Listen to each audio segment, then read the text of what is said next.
So in this print function, sum of squares is colon space for a proper presentation. That's all.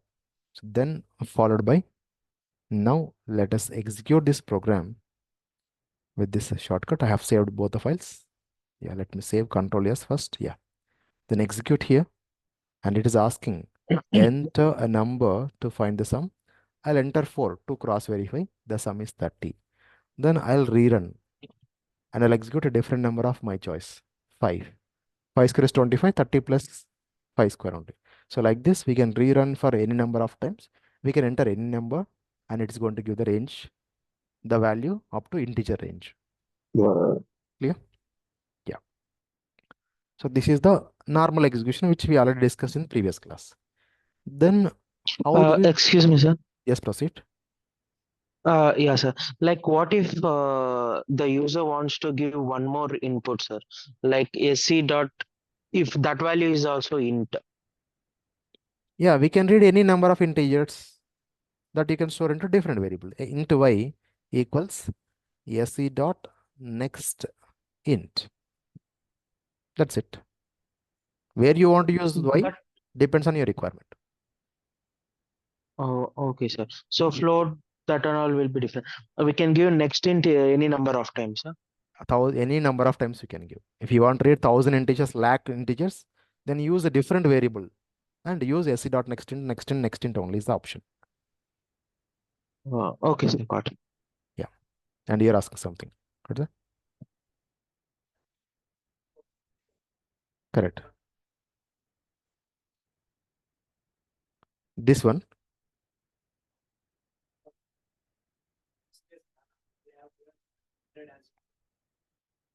Yeah. See, int has some range, right? Some 2 billion. So beyond that, if you're trying to give, then int is not capable of storing it. See, for example, yeah, without knowing output, we cannot. For example, I want to find the square of this big number. Now it's a out of range of integer. That's why we are getting one exception. Error at this point of time as we move exception. Okay. So a number which I am giving as input whose sum of squares is out of the range of integer type. That's why it is giving this error. Understood? Yeah. Any other questions? Now we will see the debugging. Scanner class methods we cannot see as a programmer. That's why I'm not applying any breakpoint for this scanner class related code. Then in line number 13, on line number 13, I'm just double clicking with mic. You can see there is a small dot. Yeah, so it is compressed for this offline. Let me do like this. Now if you just observe, there is a small dot is there beside line number 13. Whether you can notice or not, I'll put a next one. So here is a small dot. Next in this method calling process, line number 14 also, I'm double clicking on this 14. You observe there is a small dot. That's what it is, a breakpoint. This is how we apply a breakpoint in a Java. Next, when JVM comes to this numeric.java, this method header also I want to observe. That's why I put a breakpoint. Then this logic part also I want to observe. I put a breakpoint. Then this return value also, is it correctly going or not? I want to notice. I want to observe. That's why I have applied some 5 breakpoints in this entire program of 2 classes. Yeah, how to apply a breakpoint? Am I clear? Yeah. So where some logical part of execution is happening, there only you apply the breakpoints, not every line. Just print statement, it's not a meaningful way of applying breakpoint. We can apply, but no meaning there. Then reading some number, we know that it will store into X variable. There is no real need of applying a breakpoint. Yeah. So after applying a breakpoint, what is the process? Even though breakpoints are applied, now I right click. I go to run as Java application. Then here I entered some number of programmer choice. We got the output. But did we see the flow? No. Even though breakpoints are there, normal program execution flow will happen as it is, like how we execute before. Then how do we debug the program? So for that, right click, Then here after this run, there is a next option. What is that? Debug as. That is the option which we have to choose. So once you select this debug as, so here debug this Java application, I click on this. Now where the breakpoint is? After first line, after scanner class, sorry, print statement, enter a number, then storing that value into X variable, then only breakpoint is there. Therefore, first normal flow will happen. I'm giving this 4. Then I'm hitting enter button. After hitting enter button, now JVM is asking that do you want to change from Java mode, normal Java mode to debugging mode or not? So for that, you just observe top right corner. What is highlighted here? This point I'm asking. I'm sorry. This point. J is highlighted, no? So if I put my cursor on that J, what is that J stands for? J stands for Java mode. So currently we are in Java mode. That's what the meaning of it. Now I click on switch. After I click on switch, now what is highlighted? Previously on J, it is Java mode. Now what is there? Debug mode. That bug symbol is highlighted, no, in light blue color on my screen. That's what currently we move to debug mode. Yeah. In debug mode, you can see so many things on my screen. So if I come to this left hand side debug, so here in which line the debugging is there currently? Line 13. So you observe here is JVM is waiting. If you are using your Eclipse, if your screen is like some gray and all, you will get a green color symbol. That's what JVM is. So now here I am getting a gray color symbol in line number 13. That is where JVM is waiting now. That's what this is what a JVM is. Okay. Now left hand side, you can see one more column called as variables column. In this, ARGS is one variable and SC is one variable. X is one variable. What's the value of X? Which we have given 4. So this is what I mean. We can observe the values of variables at runtime with the help of debugging. And also one more thing, we are understanding flow. First scanner class is there, then print statement is there, then the value 4 is assigned to X variable, then the next line JVM is waiting. Yeah. Then as a programmer, how to continue the flow? We have stopped JVM. Now we have to use the functional key called F6. I am pressing F6 on my keyboard. I'm pressing F6 on my keyboard. Now you observe one line got executed. Now JVM is waiting at line number 14. Correct? So before that, so because this previous line got executed, that's why n is having a value. Numeric ID means memory address. For every object, it's a memory location only. This ID is nothing but memory address. Scanner class object address, string this address, like this, there is address we can see. Next, when it comes to method calling, right hand side will be executed first, correct or not? Then from here, from this right hand side, where JVM should go? If you remember my flow of discussion. The other class, numeric class. Yeah, numeric class get sum of squares method JVM has to jump. Correct or not? At the same time, which value has to be given to that variable? Yeah, X value is 4. Then in that method, we are using n variable. So for that n variable, X value has to be assigned. Yes or no? Now you observe, I'm using F6 on my keyboard. Where is JVM now? JVM has come to this method header and currently JVM is waiting in the first line of method. So you observe what is the value of this variable n? 4. Yeah, that's how debugging will help us to observe the values of variables at runtime. Now right hand side will be executed first, then left hand side the value will be assigned. Again I am pressing F6 on my keyboard. Done. So what is the sum? In sum variable 30 is there. Is it correct for 4? If input is 4, sum of squares is 30 only? Yes. If this sum variable result is not 30, then we have to understand in line number 8 something I am writing wrong or some logical error is there in that. That's how with the help of debugging we can understand the logical errors. Yeah. So then after this return, JVM will come to closing of main method, sorry, this square method, or JVM will return from this line number 10 only.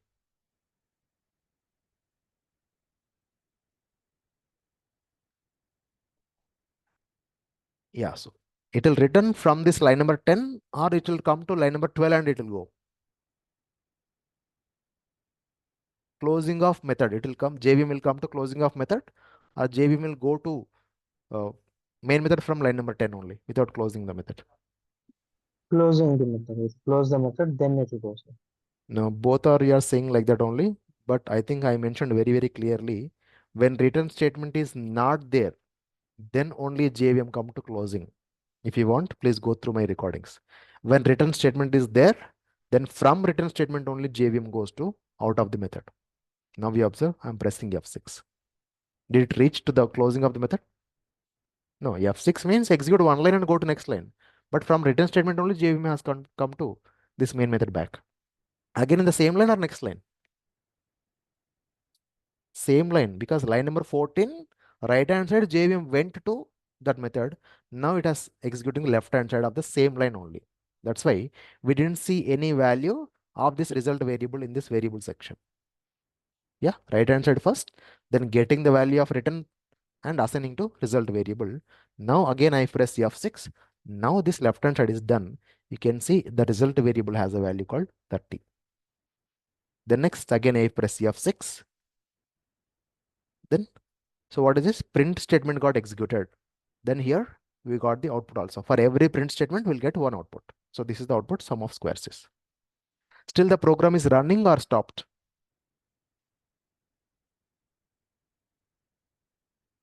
Still the execution is still pending or it is done? It's done. Did JVM execute closed curly brace of main method? No. Then where the program starting will be? Open curly brace. Where stopping will be? Closed curly brace. Still it is waiting. It's not stopped.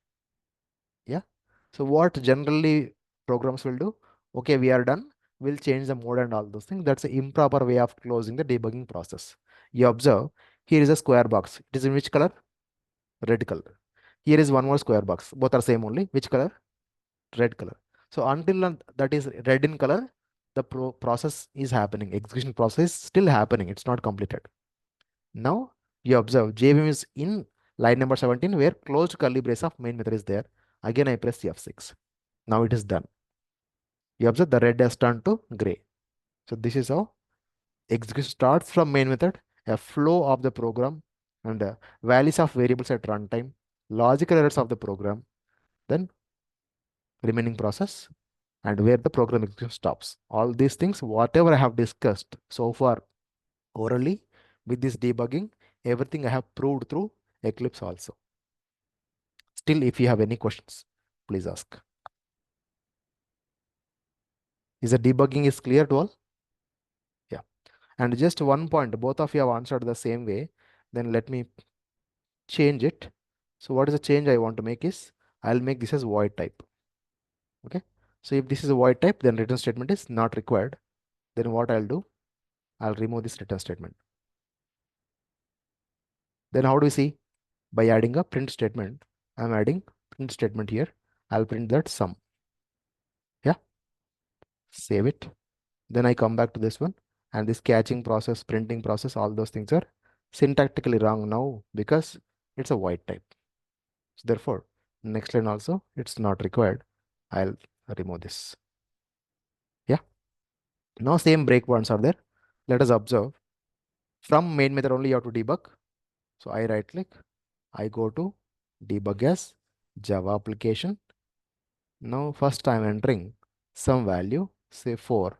Then I hit enter button. Then it is waiting here. Then F6 I'm using.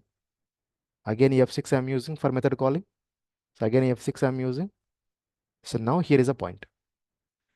Previously what was there? Return statement is there. From line number 10 only JVM went back. From line number 10 only. Now if I press F6, will JVM comes to closed curly brace of method or not?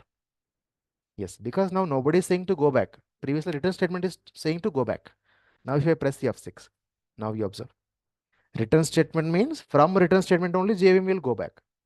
If no return statement, then JVM comes to closed curly brace of the method. Then only JVM goes back to the main method. Understood the difference? While discussing also, I mentioned this point only. If you want, you can cross verify. I am sure about it. You can cross verify the Yes, recordings. sir. Got it. Everything is available Got for it. you. Clear? So this is Sir, the, can you do in signature method also, sir? what is the By signature method? using signature.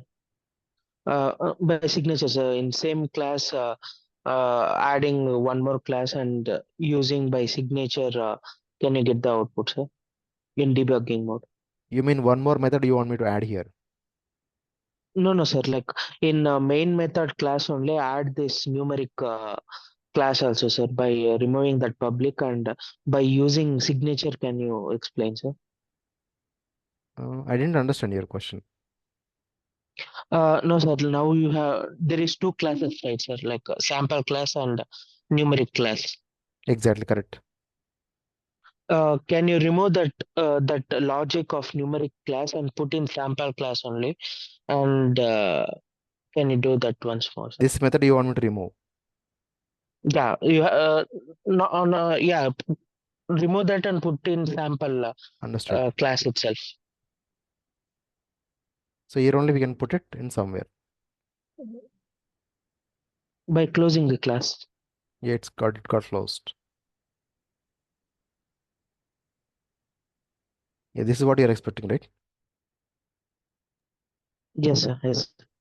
Yeah. So now it is a types of methods if you are aware of, then here we have to create the object for this sample class.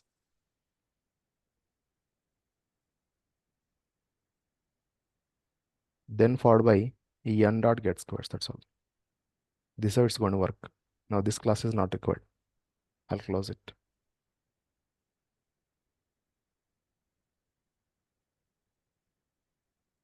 Yeah. So here is a, in the same sample class only one more method is there that we are trying to access by creating the object. So here if you want, you can put a breakpoint. Then, so I right click, I go to debug Java application and it is saving. Okay. So I saved it. Then first it is asking to enter some value. I'll enter some 4. Then I use F6, F6, then F6, then F6, then done. End of main method, stopped. That's it, no difference.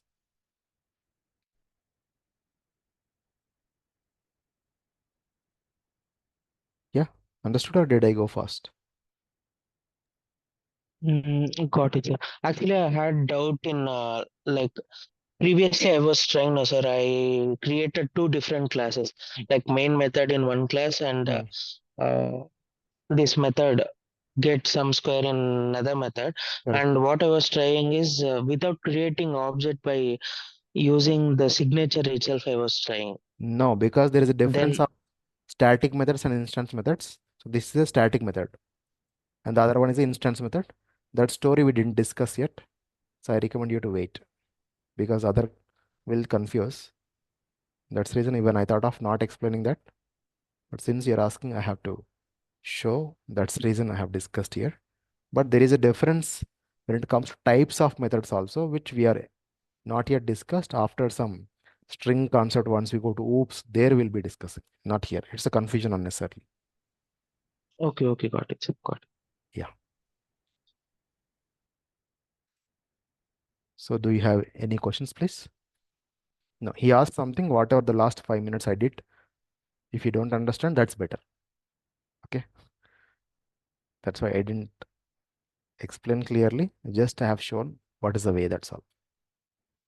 Then the next part is I want you to practice right from data types. What are the values to be stored? What are the rules to follow? Single quotes, double quotes, F at the end, and all those things. Then class and class creation with only the data without methods. Like we used laptop class, its cost and its RAM. Then we printed by object creation, then object, class with object. How do we create the object and how do we print this class data from main method? Then followed by method declarations and depends on various requirements. How do you declare methods? The next method calling. For this, we have practiced some almost some 10 plus examples. Yeah, the different methods. Then void type also, method calling with value type and with void type also. This is with value type and also with void type. Then scanner class, I leave it to you whether you practice or not, it's your choice. But that will excite us. If we get every time same output, we don't feel that much interesting or excitement. But use scanner class for your practice also. You may, sometimes interviewer may ask for you to write it, then please come to know. Then the same thing, what are you practiced? Observe by debugging process. Yeah. One last point from my end. And currently I'm in which mode? Debugging mode. So from debugging mode, it is never recommended to change the code. Okay. Click on this J, you will come back to Java mode. Then only you can change some code. Otherwise, the reflections will not happen, and sometimes JVM will misbehave from debugging if you try to change the code. So that's why I have rolled back all my changes before I go for debugging. Yeah. So this is about the debugging process. In the next class, we'll go to the conditional statements. Why conditional statements are required? What are we have learned? Is it enough to do every Java program, or something else is required to learn? Then what is that and all that we'll discuss in our next class, which is Monday.